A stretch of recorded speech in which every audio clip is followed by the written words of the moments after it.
Hi friends, welcome to Marichu Kitchen&Vlogs. இன்னைக்கு நம்ம பார்க்க போற ரெசிபி திருநெல்வேலியில பாரம்பரியமா இன்னைக்கும் செய்யக்கூடிய ஒரு அருமையான ரெசிபி சொதி குழம்பு தான் பார்க்க போறோம்.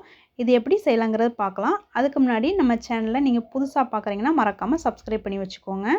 கூடவே பக்கத்துல இருக்க பெல் பட்டனை கிளிக் பண்ணிட்டு ஆல்னு ஒரு ஆப்ஷன் வரும். அதையும் கிளிக் பண்ணிக்கோங்க. அப்பதான் நான் போடுற ஒவ்வொரு வீடியோஸும் உங்களுக்கு நோட்டிஃபிகேஷன்ல காமிக்கும்.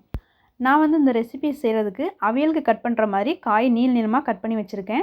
2 கேரட், 10 பீன்ஸ், ஒரே ஒரு உருளைக்கிழங்கு, சவ் ஒரு பாதி அளவுக்கு, ஃப்ரெஷ் பச்சை பட்டாணி எடுத்து வச்சுருக்கேன் 100 கிராம் அளவுக்கு. அப்புறம் சின்ன வெங்காயம் 10லேருந்து 15 சின்ன வெங்காயம், அரை மூடி தேங்காயில் பால் எடுத்து வச்சுருக்கேன். ஃபஸ்ட்டு பால், செகண்ட் பால், தேர்ட் பால். அப்புறம் இஞ்சி சாறு, ஒரு சின்ன விரல் நீளத்துக்கு இஞ்சி எடுத்து நல்ல சாறு எடுத்து வச்சுக்கோங்க. இது ஒரு 3 டேபிள் ஸ்பூன் அளவுக்கு வேணும். அப்புறம் ஒரு 4 பச்சை மிளகாய், ஆஃப் லெமன், அப்புறம் கருவேப்பிலை, கொத்தமல்லி இவ்வளோ சேர்த்தா போதும். இந்த டிஷ் செய்கிறதுக்கு ஃபுல்லாகவே கோகோனட் ஆயில் தான் நீங்கள் சேர்த்துக்கிடணும்.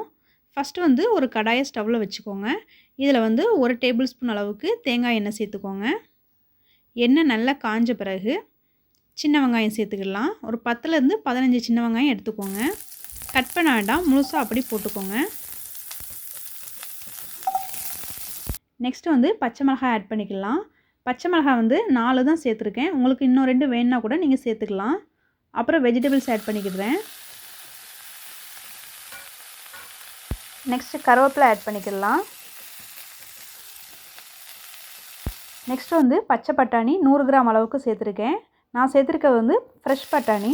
உங்களுக்கு ஃப்ரெஷ் பட்டாணி இல்லை அப்படின்னா நீங்கள் காஞ்ச பட்டாணியை ஊற வச்சு கூட நீங்கள் சேர்த்துக்கலாம். இப்போ காயை லேசாக நல்லா வதக்கி விட்டுக்கோங்க. வதக்கின பிறகு 3ஆவதாக எடுத்த தேங்காய் பாலை இதில் ஆட் பண்ணியிருக்கேன். 3ஆவதாக தேங்காய் பால் உங்களுக்கு வரல அப்படின்னா நீங்கள் வெறும் தண்ணி கூட ஆட் பண்ணி காய் வேக வச்சுக்கலாம். கரெக்டாக காய் மூழ்கிற அளவுக்கு தண்ணி விட்டுக்கோங்க. இப்போ இதுக்கு தேவையான அளவுக்கு உப்பு சேர்த்துக்கிட்டேன். இதை லேசாக மிக்ஸ் பண்ணி விட்டுக்கோங்க. இப்போ இதை மூடி வச்சு வேக விட்டுடலாம். இப்போ ஓப்பன் பண்ணி பார்த்துக்கலாம். இப்போ ஒரு ட்ரிப்பு லேசாக கிண்டி விட்டுக்கோங்க. காய் வேகலைன்னா இன்னொரு ட்ரிப்பு மூடி போட்டு வேக வச்சுக்கோங்க. காய் ரொம்ப குழையாத அளவுக்கு பார்த்துக்கோங்க. இப்போ திறந்து பார்த்துக்கலாம். பாருங்கள், இப்போ நல்லா வெந்துருச்சு காய். இதை ஒரு ட்ரிப்பு லேசாக இந்த மாதிரி கிண்டி விட்டுக்கோங்க. பாருங்கள், இந்த மாதிரி காய்கறிகள் எல்லாத்தையுமே குழையாத அளவுக்கு வேக வச்சு எடுத்துக்கோங்க. ஓகே, இப்போ இந்த ஸ்டேஜில் நம்ம 2ஆவதாக எடுத்து வச்சுருந்த தேங்காய் பாலை ஆட் பண்ணிக்கலாம். இதுக்கு முக்கியமானதே தேங்காய் பால் ஆட் பண்ணுறது தான். இப்போ இதோட 3 டேபிள் ஸ்பூன் அளவுக்கு இஞ்சி சாறு சேர்த்துக்கலாம்.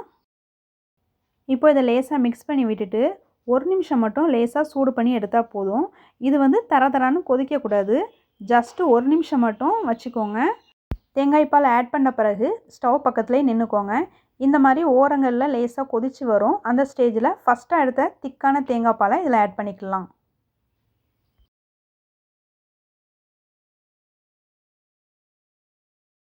நெக்ஸ்ட்டு சிறுபருப்பு வேக வச்சு எடுத்து வச்சுருக்கேன். நல்லா குலைவாக வேக வச்சுக்கோங்க. இது 75 கிராம் அளவுக்கு எடுத்துருக்கேன். உங்களுக்கு 100 கிராம் வேணாலும் போட்டுக்கலாம். இது சேர்த்துட்டு நல்லா மிக்ஸ் பண்ணி விட்டுக்கோங்க. அவ்வளோதான். இப்போ நம்ம லாஸ்ட்டாக ஆட் பண்ணது ஃபஸ்ட்டு தேங்காய் பால் நல்லா திக்காக இருக்கும். இது ஊற்றின பிறகு சிறுபருப்பை ஆட் பண்ணிவிட்டு இந்த மாதிரி லேசாக கிண்டி கொடுத்துக்கோங்க. இதுவும் ஜஸ்ட்டு 1 நிமிஷம் மட்டும் சூடு பண்ணால் போதும். தேங்காய் பால் எல்லாமே ஆட் பண்ண பிறகு ஓவராக சூடு பண்ணணும், ஓவராக கொதிக்க வச்சோம் அப்படின்னா எல்லாமே திரிஞ்சு போயிடும். கரெக்டான ஸ்டேஜுக்கு வராது. பாருங்கள், இந்த மாதிரி சைடில் லேசாக நுரக்கூட்டி வரும், லேசாக கொதித்து வரும். அந்த ஸ்டேஜில் ஸ்டவ்வை ஆஃப் பண்ணிக்கோங்க. ஸ்டவ்வை ஆஃப் பண்ணிவிட்டு ஒரு ஆஃப் லெமன் எடுத்து இப்படி பிழிஞ்சு விட்டுக்கோங்க.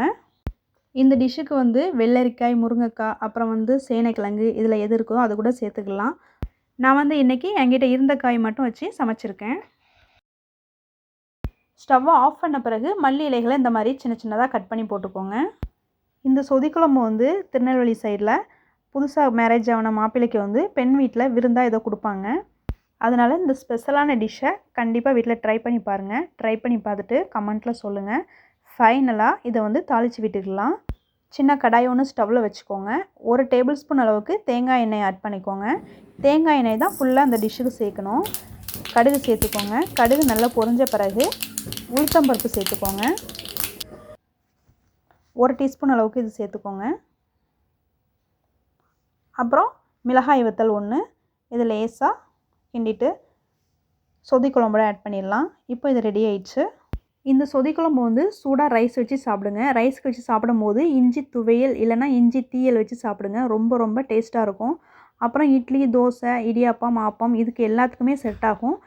இந்த டிஷ் உங்களுக்கு பிடிச்சிருந்துச்சுன்னா லைக் பண்ணுங்கள், ஷேர் பண்ணுங்கள், கமெண்ட் பண்ணுங்கள். மரிச்சு கிச்சன் அண்ட் விளாக்ஸ்க்கு வந்து மறக்காமல் சப்ஸ்கிரைப் பண்ணிக்கோங்க. கூடவே பக்கத்தில் பெல் பட்டன் இருக்கும். கிளிக் பண்ணிவிட்டு ஆளுங்கிற ஆப்ஷன் இருக்கும், அதையும் கிளிக் பண்ணிக்கோங்க. அப்போ தான் நான் போடுற ஒவ்வொரு வீடியோஸும் உங்களுக்கு நோட்டிஃபிகேஷனில் காமிக்கும். ஃப்ரெண்ட்ஸ், நான் மறுபடியும் உங்களை வேறு ஒரு டிஷ்ஷில் மீட் பண்ணுறேன். இது வரைக்கும் நீங்கள் வீடியோ வாட்ச் பண்ணதுக்கு தேங்க்யூ.